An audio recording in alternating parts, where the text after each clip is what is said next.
Hello, today we're doing lesson 5.6 and 5.7. There are two parts to this. Today we're going to be doing finding zeros of a polynomial function. In order to do that, you need to know the fundamental theorem of algebra. If f of x is a polynomial of degree n, where n is greater than 0, then the equation f of x equals 0 has exactly n solutions, provided each solution repeated twice is counted as two solutions. Each solution repeated 3 times is counted as 3, and so on. And I'm going to keep referring back to this so you understand what it means. But basically, what it means is if we take a look at these polynomial functions, we're going to look at the highest degree. So this one has a degree of 5. That means we are going to get 5 solutions. Now think about solutions. Think about when we factor to solve. Sometimes you'll get 2 of the same, and we usually don't write that down. But you have to count that as a solution. So in this situation, if I had 1, 1, 0, 3, 4, that would be 5 solutions, even though you would probably only write the 1 one time. This one has a degree of 4, so there would be 4 solutions. This one has a degree of 3, so there would be 3 solutions. Now, let's understand the difference between solutions, zeros, roots, and x-intercepts. The solutions to equations are also called the roots of the equation. Solutions are also called the zeros of the function. If solutions are real numbers, then the solutions are also x-intercepts. Solutions to equations can also be imaginary, so roots can also be imaginary. Zeros of the function can be real or imaginary. X-intercepts, by definition, are real, not imaginary. So let's summarize this. Basically, we can interchange solutions, roots, and zeros. What we cannot is x-intercepts. We think about our xy coordinate plane. If we look at where the graph goes, the x-intercepts are actual real numbers that we see. So x-intercepts must be real. All the others can be both. So to summarize, basically solutions can be real or imaginary. Roots can be real or imaginary. Zeros can be real or imaginary, but x-intercepts can only be real. If a problem asks for all real roots, then disregard any imaginary roots. If a problem asks for all zeros or all solutions, then your answers contain both. So make sure you pay attention to the directions. Okay, so let's go ahead and get started here. It says find all zeros of the polynomial function. Now right away you need to say, okay, how many solutions should I have? You should have 3. So there's 2 ways we can do this problem. We're going to use our calculator or we're going to use algebra. So let's go ahead and pull out our calculators and take a look at that first. Okay, so I went ahead and I put this into my graphing calculator under y equals. Then I went to zoom 6 or graph. You want to make sure your graph looks like mine. And if you look, you can see that it crosses the x-axis 3 times. So we should have 3 zeros that show up. Now that won't always happen because sometimes we will get imaginary answers. But let's take a look to get started with this one. You can go ahead and do second calc or second trace and find the zeros, but the easier way to do it is to go ahead and look at the table. So hit second graph button because we want to go to the table, and we're going to scroll and we're going to look for all the places that y equals 0. So y equals 0 at -5. Go ahead and write that down. Y equals 0 at -2. You see, I see 0 in the y column, and I look left and there's -2. And y also equals 0 at 2.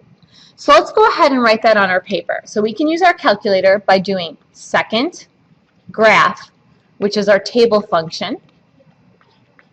And what did I see? I looked where y was 0 and I found -5, -2, and 2. Okay, now let's go ahead and do this algebraically. So I'm going to put the algebra up here just because I want to be able to see that equation. If I look at this, I could factor by grouping. I could take an x squared out of the first 2 terms, so I'm left with x plus 5. I could take a -4 out of the second 2 terms, so I'm left with an x plus 5. I could factor out an x plus 5, and then I could put the remainder in parentheses, which is x squared minus 4. Then I factor further, and I get x minus 2, x plus 2. And I'm going to set each parenthesis equal to 0 like we've done, and I get -5, 2, -2. So I found the same answers doing it algebraically. Okay, let's go ahead and move on to the next problem because it's a little bit different. Now, this one has several steps.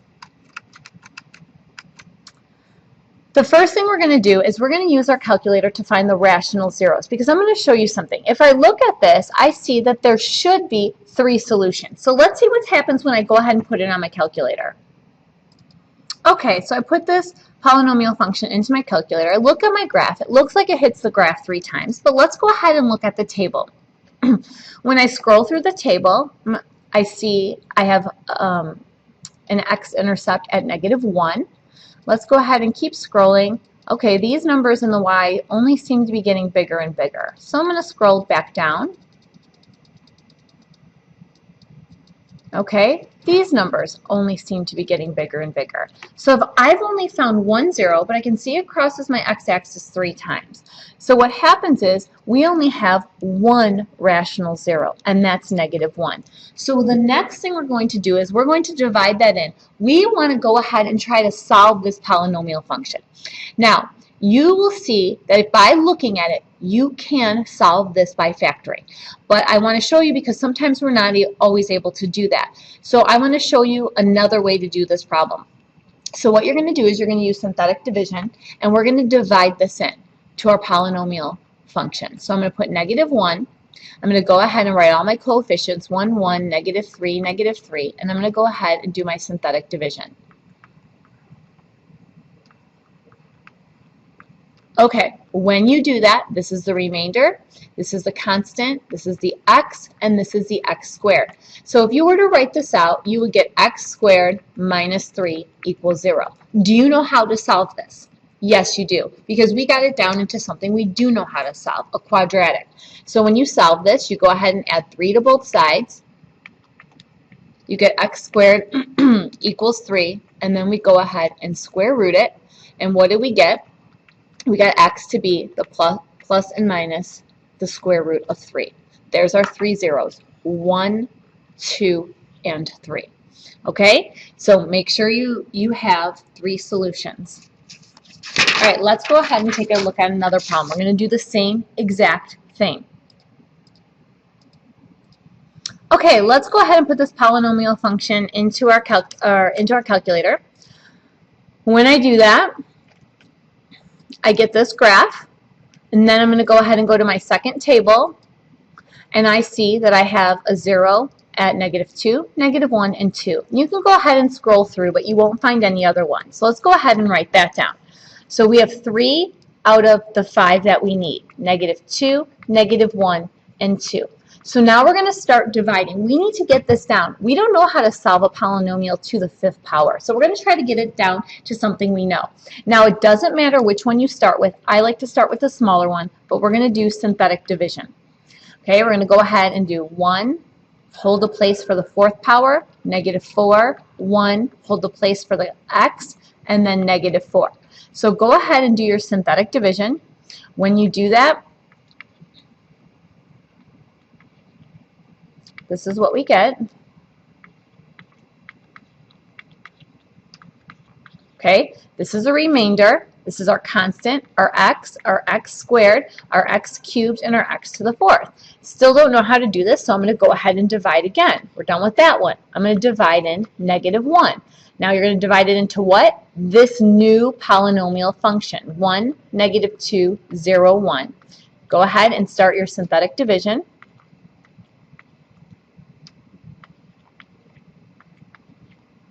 Oh, I'm a little bit off here.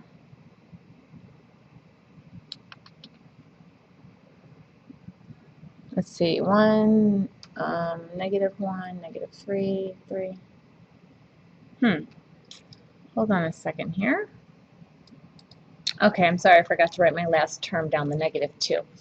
So go ahead and do this. There we go. Remainder, constant x, x squared, x cubed. Still don't know how to solve an x cubed. I'm going to divide one more time using the last rational zero. So I'm going to do 1, -3, 3, -2. Go ahead and do this one more time.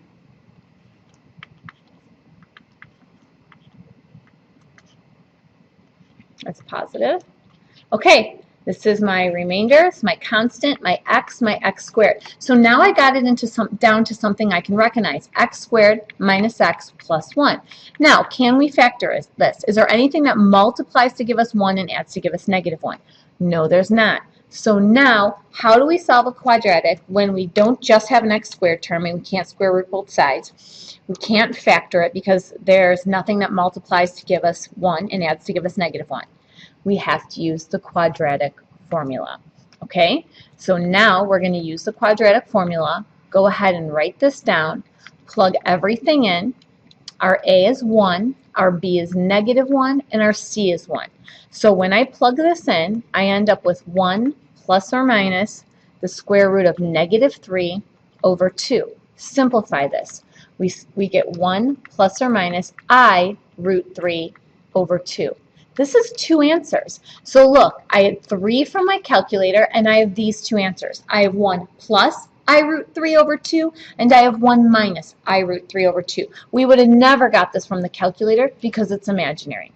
Okay, I would like you to make sure you pause the video, you try the last problem on your own, and we will take a look at this one in class. It's very similar to this problem that I just did. You're going to have to use a quadratic formula. Okay, questions, comments, or concerns, write them in the bottom, and I'll see you tomorrow in class.